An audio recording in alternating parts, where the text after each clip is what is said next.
Most of you probably already know this, but sometimes it's good to get grounded back to the basics. So what is incentive marketing?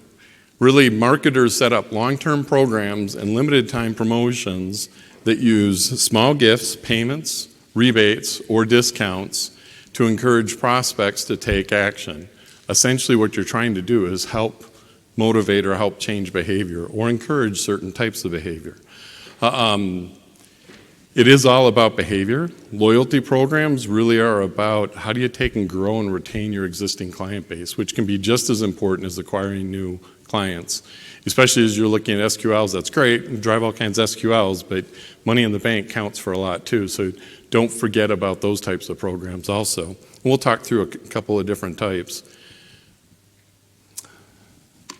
Big question, should I implement incentive marketing? Well, the short answer is yes. First question is why? They work. There is more proof out there and it just keeps coming back in, and I think common sense tells us that if we take and put an incentive out in front of an individual, they're more than likely going to do it. It's going to give you brand awareness if done right. Your programs have to be structured right to make these work, but it's going to give you that exposure that's needed. It's going to help you stand out in a competitive landscape, meaning you are going to look different potentially than your competitor. It gives you something a little different that you're talking to the client. It helps move prospects through the funnel so that, get them to come and do a demo, get them to pick up the phone and make a call, so that you're now talking to them rather than just assuming they're seeing your advertising or your messaging or your blog or whatever it is. Get them to do something as well. Make prospects feel appreciated. Start the conversation with them. You're giving them something you're not expecting them to give at this point. It sort of neutralizes the ground.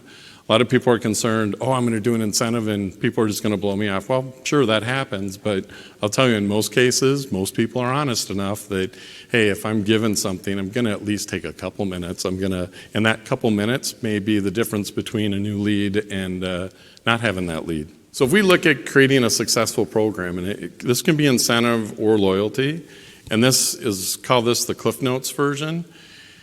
You've got multiple ways that you can set these programs up, but think of this as if you hit these and you hit these well, your program will be successful. And the first part is define your objective goal and what are the success metrics that are going to go along with that. And I'll share a little story. It was actually really timely.